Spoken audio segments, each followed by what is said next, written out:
앞사람 옆사람 인사하겠습니다. 반갑습니다. 사랑합니다. 한번 인사합시다. 축복합니다.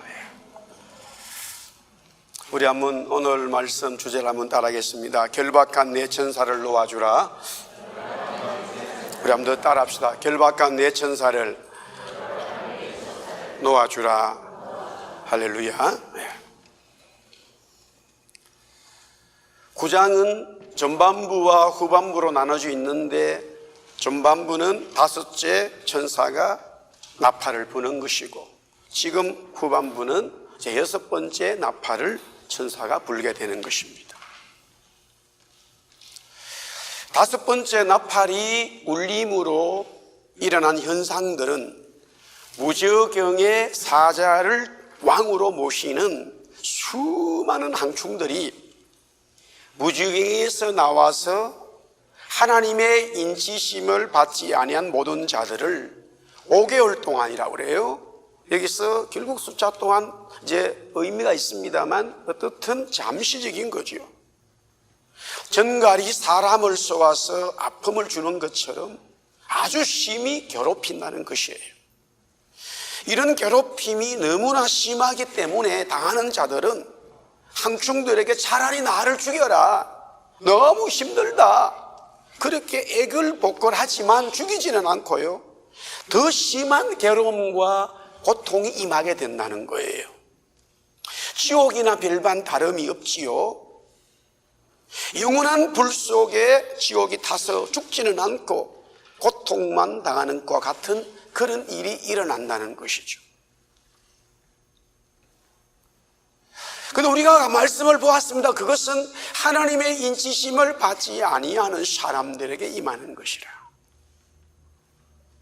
자, 그러면서 이제 오늘 2번째 계속 이어서 이 5번째 이어서 6번째 나팔의 이야기가 전개되는데, 그 사이에 12절에 보니까 첫째 한은 지나갔으나 보라 아직도 이후에 화 둘이 이르리로다. 여기 첫째 한은 바로 5째 천사가 나팔을 불 때 일어난 것이고, 2가지가 남아있다는 것은 6째와 7째를 말하는 것이에요. 우리가 이 계시록을 보면서 계속적으로 제가 반복해서 설명하는데, 시간적으로 이것이 배열되어져서 순서적으로 진행된다라는 사고의 개념을 가지면 안 돼요. 이것은 지금 요한이 환상을 그렇게 보고 있다는 거예요. 요한이 환상을 그렇게 보고 있는 거지, 일어나는 일들이 그것이 시간적으로 역사적으로 탁탁탁 맞추어서 되는 게 아니라 중첩되어지고 반복되어지고 강조되고 있다고 하는 사실이죠. 자, 그리고 난 다음에 이제 13절에 6번째 천사가 나팔을 불며 이제 시작되는 심판의 이야기가 나옵니다.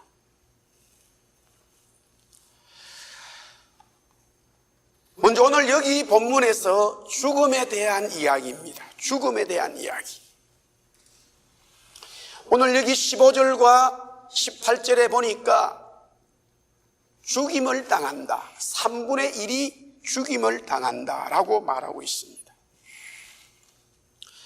사람 3분의 1이 죽임을 당하기로 되어 있다가 사람 3분의 1이 죽임을 당한다는 것이에요. 그러므로 6번째 나팔은 일부의 사람들이 죽음의 심판을 받는 나팔입니다.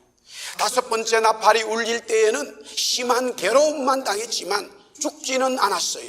그러나 6번째 나팔은 죽음을 부르는 소리입니다. 즉 5번째 나팔의 심판이 이어져서 마침내 6번째 나팔이 울림으로써 죽음이 진행되었다라는 것이죠. 하나님의 심판의 강도가 더 강해졌음을 말씀하고 있습니다. 또한 이 심판이 계속적으로 반복되고 있음도 알 수가 있어요. 왜냐하면 요한계시록 6장 8절에 보니까 내가 봄에 초광색 말이 나오는데 그 탄자의 이름은 사망이니 음부가 그 뒤를 따르더라. 그들이 땅 4분의 1의 건설을 얻어서 금과 흉년과 사망, 여기 사망은 바로 온역입니다. 땅에 짐승들로서 죽이더라 라고 이미 죽음의 심판이 넷째 인을 뗄 때에 있었습니다. 마치 하나님께서 유다 민족을 심판한다고 예레미야를 통하여 계속적으로 반복하면서 말씀하시는 것과 동일하지요. 왜 그러면 자꾸만 하나님은 예레미야에게 반복하여 말씀하시고 요한에게 반복하여 환상을 보여줄까라는 것입니다. 이런 질문을 던져놓고요, 자, 이 6번째 천사가 나팔을 부니까 죽음이 오는데 그 죽음에 대한 내용들을 우리가 한번 보겠습니다. 누가 죽는가 이 말이에요. 누가 죽는가는 죽임을 당하는 피해자들이겠지요. 요한계시록 이미 6장 8절에는 사망이나 혹은 음부가 칼과 흉년 온역거리고 짐승들을 이용하여 죽인다. 여기 사망과 음부는 바로 마귀를 말하는 거죠. 그런데 누가 죽임을 당한다는 것은 6장에는 말하지 않았어요. 그러나 오늘 요한계시록 9장 15절과 18절에는 분명히 사람들이라고 말하고 있어요. 그렇다면 그 사람들은 어떤 사람들인가? 사람들이 3분의 1이 죽는다는 것이죠. 요한계시록 이미 우리가 전반부에 보았습니다마는 9장 4절, 우리 9장 4절의 말씀은 같이 한번 읽으면 좋겠습니다. 한 번 더 읽습니다. 우리 9장 4절 말씀 읽습니다. 다 같이 시작. 그들에게 이르시되 땅의 풀이나 푸른 것이나 각종 수목은 해하지 말고 오직 이마에 하나님의 인침을 받지 아니한 사람들만 해하라 하시더라. 어떤 사람들이 죽느냐? 하나님의 인치심을 받지 아니한 사람들이 죽임을 당하게 되어져 있습니다. 즉 다시 말해서 하나님의 인치심을 받지 않은 사람들이 심한 고통을 당하다가 어느 시점에 오늘 성경에 보니까 어떤 연, 월, 일시에 죽임을 당하게 된다는 것이죠. 하나님의 인치심을 받은 하나님의 백성들에게는 해당되지 않는 죽음입니다. 하나님의 인치심을 받아야 또한 죽음을 사망을 면할 수 있다는 것입니다. 고센 땅에 있었던 이스라엘 백성들이 하나님의 보호하심을 받아서 장자의 죽음에 대해서 면케 되었듯이 또 그 첫 번째, 두 번째, 아홉 번째까지 재앙이 계속적으로 진행될 때에 우리 애굽 사람들이 믿는 이 신이 거짓이었구나, 아무것도 아니구나, 히브리 민족이 믿는 하나님이 정말로 하나님이구나라고 깨닫는 애굽 백성도 있을 것이요, 애굽 백성들 속에 살았던 많은 민족 출신들이 있었을 거예요. 그들이 그때부터 이스라엘 백성들이 어떻게 하느냐를 받아들이고 그들과 함께 다른 민족이지만은 행동했던 사람들은 죽음을 면했습니다. 어린 양을 잡아가지고 문서주에 바로보로 일어서 하나님께서 이 죽음을 넘어가겠다는 거예요. 그리스도의 어린 양의 피로서 우리의 죽어야 되는 사망이 우리를 지배하지 못하게 한다는 것이죠. 너 사망아 떠나갈지어다, 죽음아 떠나갈지어다. 할렐루야. 그리스도로 말미암아 그와 같은 역사가 일어난다는 것이죠. 그렇다면 누가 죽이는가? 가해자를 말하고 있습니다. 오늘 요한계시록 9장 14절에서 15절에 보니까 나팔 가진 6째 천사에게 말하기를 큰강 유브라데에 결박한 네 천사를 놓아주라며, 네 천사가 놓였으니 그들은 그 연우일시에 이르러 사람 3분의 1을 죽이기로 준비된 자들이라 라고 말하고 있습니다. 여기에 네 천사의 네 천사가 사람 3분의 1을 죽인다라는 것이에요. 그런데 우리가 성경을 보면서 나팔을 가지고 불고 있는 6번째 천사와 이 4명의 천사는 다른 천사예요. 6번째 천사는 주님의 명령을 받고 나팔을 부는 하나님의 종은 천사입니다. 그러나 4명의 천사는 우리가 생각하는 하나님의 종의 천사가 아니에요. 왜냐하면 결박을 받았다고 하는 표현입니다. 여기서 결박을 받았다고 하는 것은 바로 사탄 마귀를 이야기하고 있는 거예요. 사탄 마귀의 졸개를 얘기하는 거예요.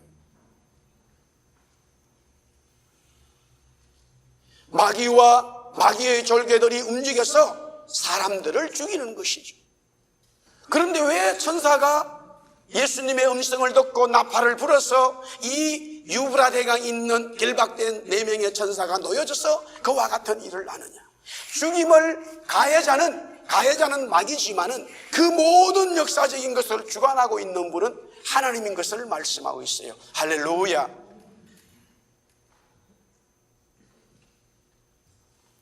그런데 재미있는 것은 이 4명의 천사가 큰 강 유브라데 강에 결박되었다는 거예요. 큰 강 유브라데스 강에 결박되었다가 풀려난다는 것이에요. 왜 하필이면 유브라데 강이냐 이거예요. 오늘 말씀을 먼저 얘기하기 전에 우리가 지금 예레미야 말씀을 매일 묵상하는데 예레미야 13장 1절에서 7절 말씀을 한번 보겠습니다. 우리 같이 한번 큰 소리로 같이 읽습니다. 예레미야 13장 1절에서 7절입니다. 시작. 여호와께서 이와 같이 내게 이르시되 너는 가서 뱃띠를 사서 내 허리에 띠에 물에 섞이지 말라 하시기로 내가 여호와의 말씀대로 띠를 사서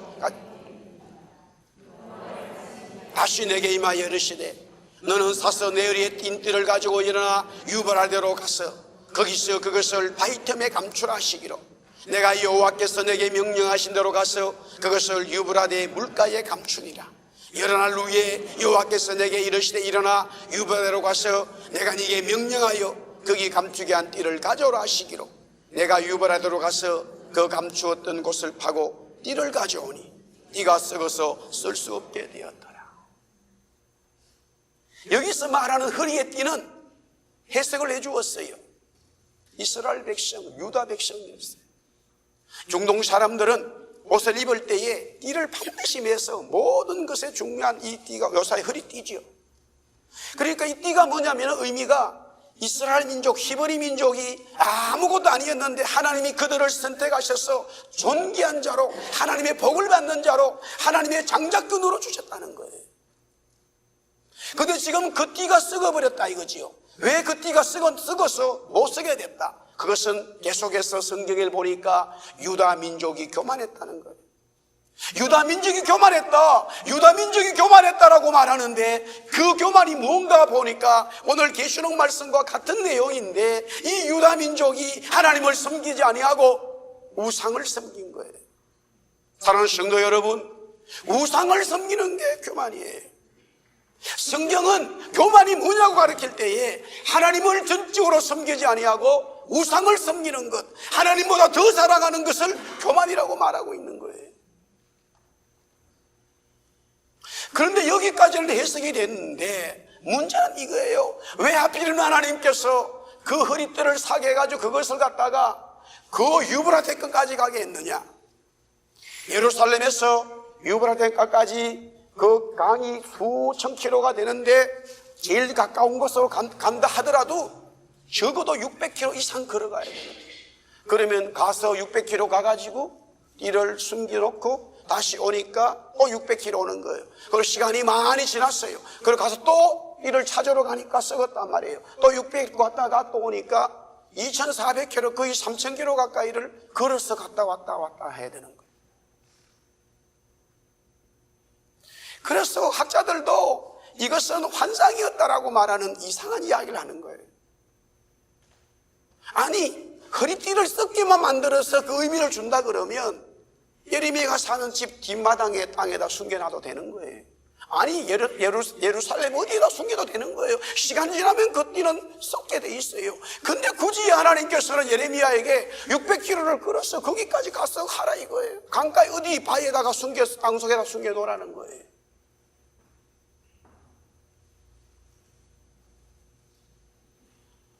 예레미야 계속해서 46장 2절에 그 답이 나오고 있습니다. 자, 우리 예레미야 46장 2절 말씀에 이렇게 되어 있어요. 애굽에 가는 것이라 곧 유다의 요시야 왕의 아들 여호야김 넷째 해에 유브라데강 강가 갈그미스에서 바벨론의 느부갓네살 왕에게 패한 애굽의 왕 바르느고의 군대에 대한 말씀이라 이렇게 시작되어져요. 이 예레미야 나중에 나오는 46장은 유브라데스 강을 중심으로 있었던 바벨론이 어떻게 일어나가지고 아수르와 이집트를 무너뜨리고 제국이 되는 것을 말씀하고 있어요. 그러면서 원래 이스라엘 민족의 동쪽의 경계는 하나님께서 모세를 통해서 주신 이 동쪽 이스라엘 백성들의 땅의 경계는 동쪽은 유브라데스 강이에요. 그러나 그들은 그 땅을 다윗 시대에만 회복하고 다윗 시대에만 유브라데스 강까지 그 땅을 동쪽으로 점령하고는 한 번도 다윗을 제외하고는 한 번도 그 땅을 차지하지를 못했어요. 그러면서 메소포타미아 문명의 발생지인 유브라데스 강에는 항상 제국이 일어나가지고 생각지 못한 제국이 그 땅을 점령하면서 주위의 나라들을 지배하게 되는 역사가 반복되어졌다는 것이죠. 구약에는 이 유브라데스 강을 그렇게 말합니다. 이스라엘 백성들은 회복해야 될 땅인가 동시에 또한 이방 민족들이 일어나서 하나님의 심판의 이 대리자로 쓰임받는 바로 이야기를 여기서 하고 있는 거예요.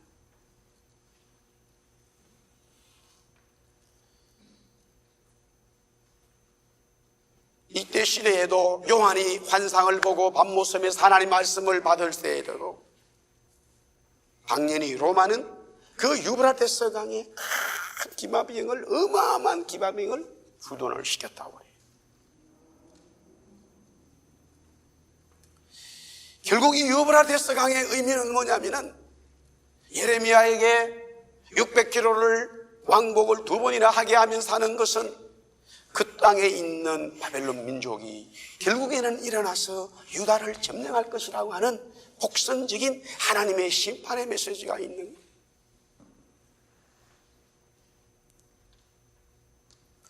자, 계속해서 이 내천사가 결국에는 이 죽임을 사람들을 죽이게 되는 그 장본인으로 등장이 되어지는데 천사의 얘기가 진행되다가 바로 무엇으로 바뀌냐면은 내용이 16절부터 마병대의 수가 나오는 거예요. 기마병들이죠. 16절부터 19절에 아주 상세히 설명을 하고 있습니다. 먼저 이 마병대 수는 2만만인이라는 말은 또 헬라 원어의 말은 2억이라는 말이에요. 다시 말해서 막 너무나 많은 기마병이 거기서 주둔을 하고 있다고 하는 거예요. 이것을 또 내천사로 표현을 하고 있어요. 오늘 여기 보니까 그 마병대 수는 2만인데 내가 그들의 수를 들었다고 하면서 이 같은 환상 가운데 그 말들과 그 위에 탄 자들을 보니 불빛과 자줏빛과 유황빛 호성경이 있고 또 말들의 머리는 사자머리 같고 그 입에서는 불과 연기와 유황이 나오더라. 이 세 재앙 곧 자기들의 입에서 나오는 불과 연기와 유황으로 말미암아 사람 3분의 1이 죽임을 당하니라. 이 말들의 힘은 입과 꼬리에 있으니 꼬리는 뱀 같고 또 꼬리에 머리가 있어 이것으로 해하더라. 결국 이 마병대는 우리가 9장 1절에서부터 읽었던 말씀 전반부에서 무엇과 유사한 점을 가지고 있냐면 바로 황충을 얘기하는 거예요. 사실 계속적으로 반복해서 말씀하고 있어요. 황충들의 모양이 전쟁을 위하여 준비된 말들 같다라고 이미 성경은 말씀하고 있어요. 우리 9장 5절에 보니까 황충들의 모양이 나오는데 전쟁을 위하여 준비한 말들 같다. 그 머리에 금 같은 관 비슷한 것을 썼으며 그 얼굴은 사람의 얼굴 같고 라고 되어져 있어요. 결국 환상이 계속적으로 조금씩 바뀌면서 똑같은 내용이 반복되고 있다고 하는 사실이죠.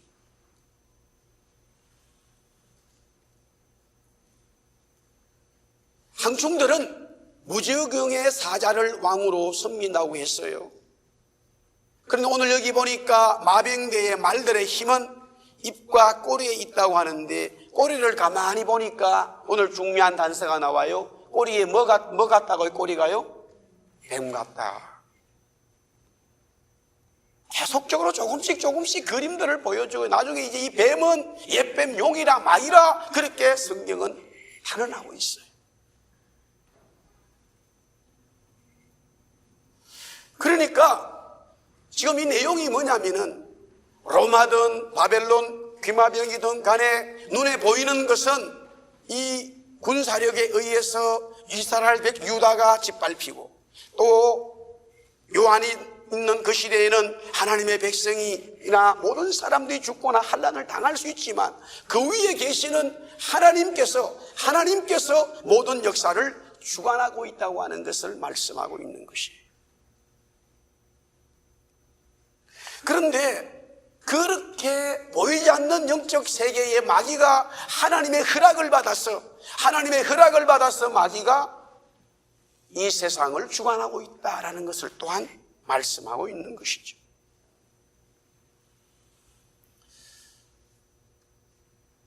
하나님의 인치심을 받지 아니하는 사람들은 그 마귀로부터 고통을 당하다가 결국에는 죽임을 당하게 된다는 것이에요.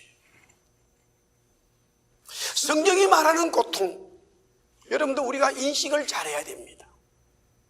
창세기에 보니까 요셉이 보디발의 집에 노예로 이제 살게 되죠. 형들이 결국 미디안 이 장사꾼들에게 팔았는데 이 노예 시장에서 뭐 여기저기 다니다가 결국에는 애굽 제국의 최고의 높은 이 국방장관의 집에 노예로 오게 된 거예요. 처음부터 그렇게 올 수 있었던 것은 아니라 많은 어떤 역사학자들은 거쳐갔다라고 이야기를 하죠. 어쨌든 거기서 생활하다가 결국에는 또 감옥에 들어가게 되죠. 그런데 성경은 뭐라고 그러냐면은 하나님께서 요셉에게 형통한 삶을 주었다 그래요. 우리 한번 따라합시다. 하나님께서 요셉에게 형통한 삶을 주셨다. 여러분들 그게 동의됩니까? 성경을 보세요. 노예로 팔려왔지요. 감옥에 가게 됐죠. 다 억울한 거예요. 그게 형통입니까? 그런데 요셉이 총리가 되고 나서 한 번도 성경은 형통이라는 단어를 쓰지 않아요. 우리가 관심 갖는 것은 요셉이 총리 됐을 때에 그게 형통하다고 얘기하고 감옥 들어가고 뭐 이렇게 노예로 사는 그 삶은 형통하지 않다고 고통의 삶이라고 말하는 게 맞다니까요. 그러나 성경은 그렇게 말한 적이 없어요. 그래서 지금 이 요한이 편지를 받고 또 요한이 편지를 받아서 기록해서 하나님의 백성들의 그리스도인들에게 이 편지를 나누어졌을 때에 그들의 삶은 형통했다는 거예요. 그들의 삶은 고통이 있는 게 아니에요. 그들의 삶은 죽음이 있는 게 아니에요. 고통과 죽음은 바로 하나님의 인치심을 받지 않은 사람들에게 있는 거예요. 그런데 역설적으로 지금 예배를 마음대로 드리지 못하고 우상 숭배로 인해서 지금 고통을 당하고 있어요. 또 죽임을 당합니다. 이게 뭐냐 이거예요. 이런 것은 하나님께서 하시는 고통, 하나님의 뜻 안에서 있는 죽음은 죽음이 아니고 고통이 아니라는 거예요. 진짜 성경이 말하는 고통, 성경이 말하는 죽음은 뭐냐? 마귀에게 사로잡혀서 일어나는 고통, 마귀에게 사로잡혀서 일어나는 죽음을 죽음이라고 말하고 있다고 하는 사실이에요. 믿으시면 아멘. 할렐루야. 우리의 삶도 마찬가지예요. 내가 주님을 사랑하고 주님을 섬기면서 일어나는 모든 진행되는 삶은 고통이 아니라 하나님으로부터 형통한 삶을 받고 있다고 하는 사실을 예수님의 이름으로 축복합니다. 할렐루야. 그렇죠.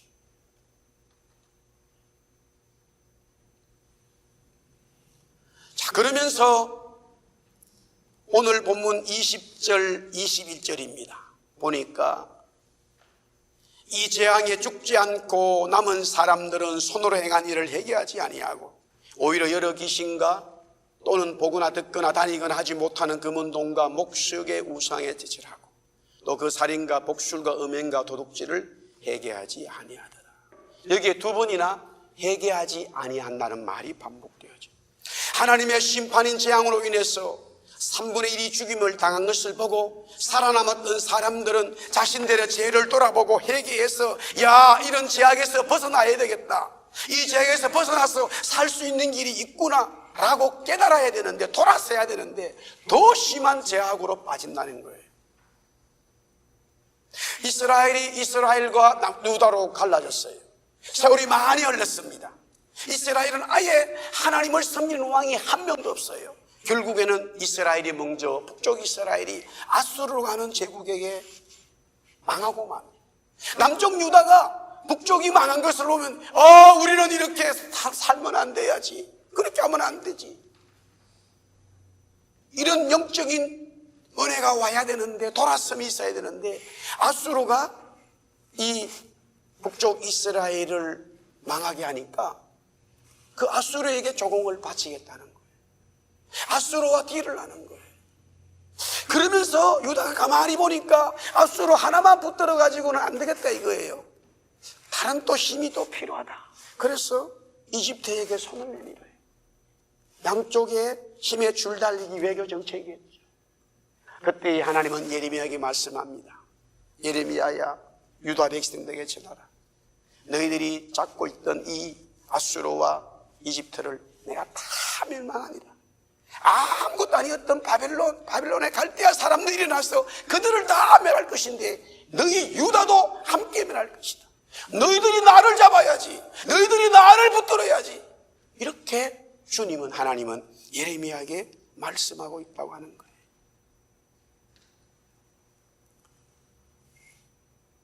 왜 계속적으로 강조하고 반복하고 있습니까? 예레미야에게 하나님은 계속 똑같은 말씀을 합니다. 요한에게 환상을, 똑같은 그림들을 다르게 조금씩 하면서 똑같은 이야기를 합니다. 왜 그렇습니까? 이유가 뭡니까? 돌아서서 죽음을 면하라는 거예요. 하나님의 은혜가 있다는 거예요. 할렐루야. 여기도 그러잖아요. 3분의 1이 죽었어요. 그럼 나머지 3분의 2가 야, 이렇게 살면 안 되지, 진짜 인생 사는 게 뭔가, 하나님을 생각해야 되는데 인간들은 점점 더 죄악으로 물들어 간다라는 것이죠. 그러나 누구든지 하나님 말씀을 듣고 회개하고 돌아서면 하나님은 생명의 길을 주시겠다라는 것이죠.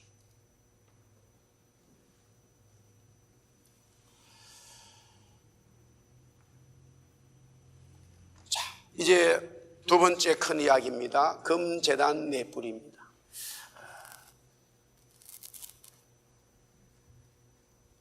우리 13절 말씀은 다시 한번 큰 소리로, 우리 본문인데요, 너무너무 중요합니다. 한번 읽겠습니다. 우리 13절 말씀 다 같이 읽습니다. 시작.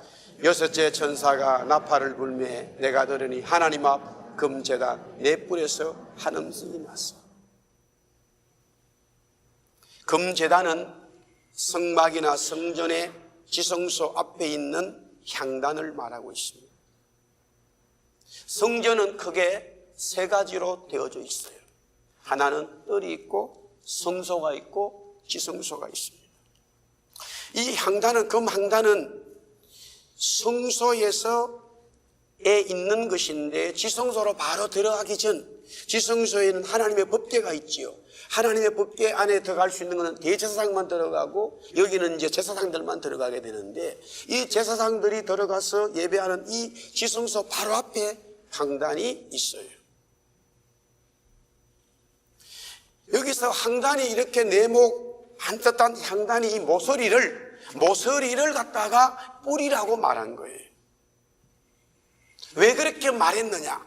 여기에 힘과 능력과 구원이 있음을 상징하는 것인데, 문제는 이 향단에서, 향단의 네 뿔에서 한 음성이 나와서 여섯 번째 천사에게 명령하는 거예요. 여기 음성은 누구냐? 당연히 예수님이죠. 예수님께서 이 세상을 주관하시고 심판하고 있다는 것을 우리는 이미 인식할 수 있습니다. 그런데 그 예수님의 음성이 어디서 나오느냐? 바로 성소 앞에 있는 향단의 이 넷불에서 나온다는 거예요.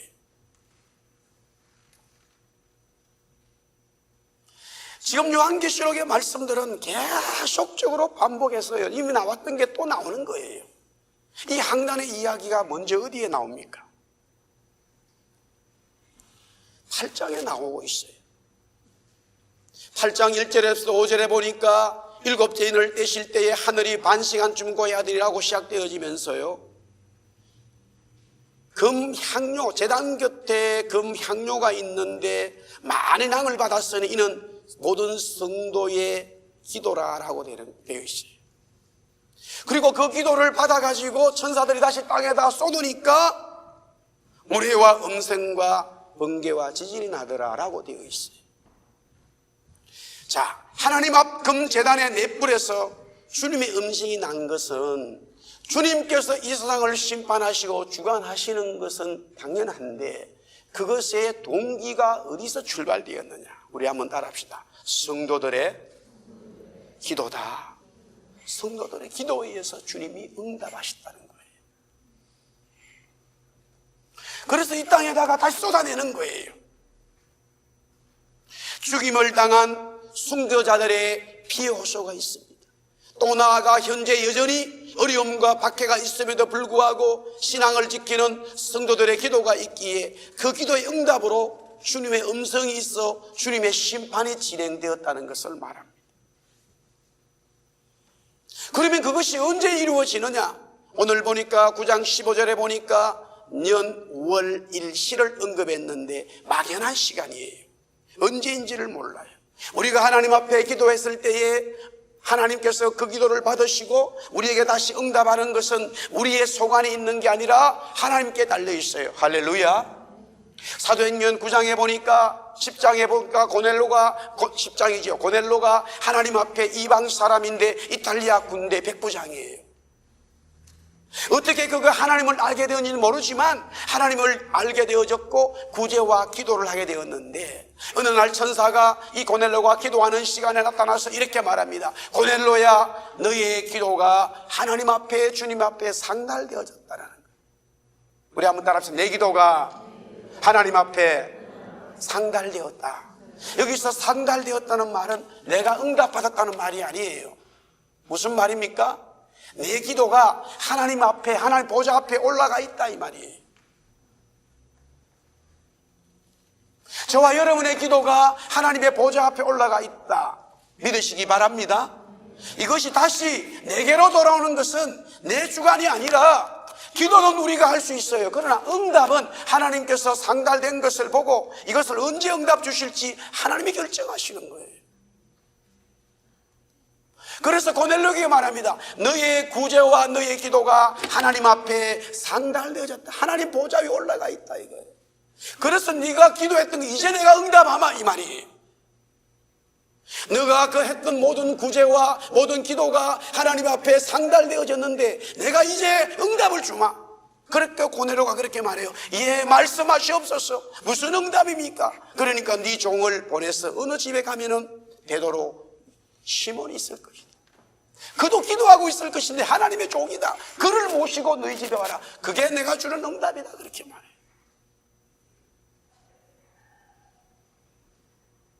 성도가 구원받은 것은 너무너무 큰 은혜입니다. 구원받았다고 하는 것은 하나님의 백성, 하나님의 인치심을 받은 거예요. 할렐루야.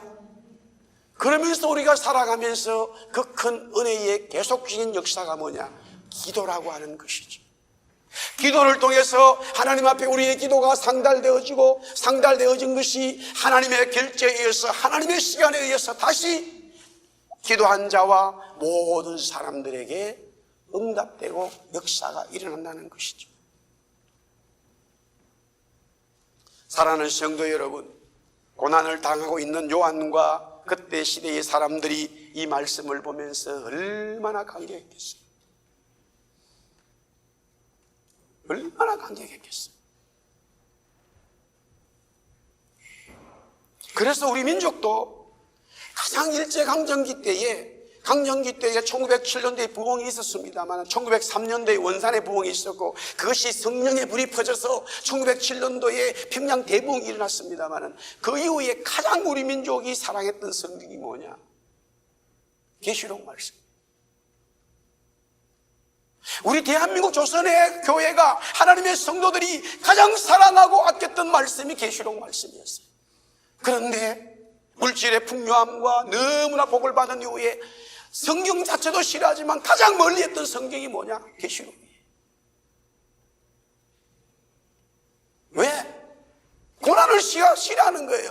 고난이 하나님 앞에 당하는 우리의 고난이 아니라 죽음이 아니라고 그렇게 말하고 있는데, 우리는 전부 다 세상 사랑하는 사람과의 모습에서 같이 좋은 대학 가야 되고 직장 돼야 되고 물질이 많아지고 하는, 그렇지 않으면은 내가 고통을 당한다라고 생각하고 있는 거예요. 그러니 이 성경이 점점 멀리 가고 있어요. 그러니까 어떤 일이 벌어졌느냐? 신천지라고 하는 이상한 집단이 이 요한계시록을 가지고 뻘떡 일어나 버렸어요. 신천지가 새 하늘과 새 땅이에요. 사실은 우리가 가장 좋아하는 단어가 뭡니까? 신천지예요. 믿으시면 아멘. 아멘을 별로 안 하네. 성경에서 계시록에서 가장 강력하게 말하는 게 신천지예요. 우리는 새로운 하늘과 새 땅의 삶을 가진 하늘의 시민권자라는 거예요. 믿으시면 아멘. 그런데 이것을 이단이 가져가 버렸어요. 그때서야 지금 서서히 너무나 많은 불신자들이요, 예수를 전혀 모르는 사람들이 신천지에 가는 것은 굉장히 적어요. 여러분들 놀라지 마십시오. 다 교회 생활하는 사람들이 다 신천지로 가는 거예요. 어찌 이런 일이 일어날 수 있습니까? 말씀의 부재지요. 여러분이 생각하는 고통과 성경이 말하는 고통이 다르다는 것을 이해하지 않는 거지. 여러분이 생각하는 삶과 성경이 말하는 삶이 너무나 다르다는 것을 인정하지 않는 거예요. 내가 물질이 없고 우리 자녀가 잘 되지 못하면 신앙생활 하지만은 내가 고통을 당한다고 생각하는 거예요. 내 삶이 형통하지 않는다고 생각하는 거예요. 성경에서 말하는 삶의 고통이라고 하는 죽음은 바로 하나님의 인치심을 받지 않은 자들이 다 하는 거예요. 우리 그리스도인들, 하나님의 백성들은 하나님으로부터 구원받았기 때문에 우리에겐 더 이상 고통이 없는 거예요. 우리에겐 더 이상 죽음이 없는 거예요. 신천지의 삶이 시작된 거예요. 할렐루야. 저 신천지 목사 아니에요. 네. 그래서 이 땅에 살면서 성도의 기도는 너무너무 중요하다는 것이죠. 우리의 기도에 의해서 주님이 모든 거 역사하시지만 저와 여러분의 눈물의 그 기도가 응답되어져서 이 세상을 주관하는 하나님의 역사가 기도로 펼쳐져 간다는 거예요. 우리의 기도가 우리 자신들을 바꾸기도 하지만은 우리의 기도가 우리 가정과 우리의 민족과 우리 교회와 이 뱅크의 도시를 바뀌어가게 만드는 역사가 되는 기도라는 것을 잊지 말기를 주의 이름으로 축복합니다. 할렐루야. 그러므로 하나님의 성도들은 믿음으로 기도하고 인내로 하나님의 응답을 기다려야 합니다. 우리 한번 따라합시다. 믿음으로 기도하고 인내로 기다리자.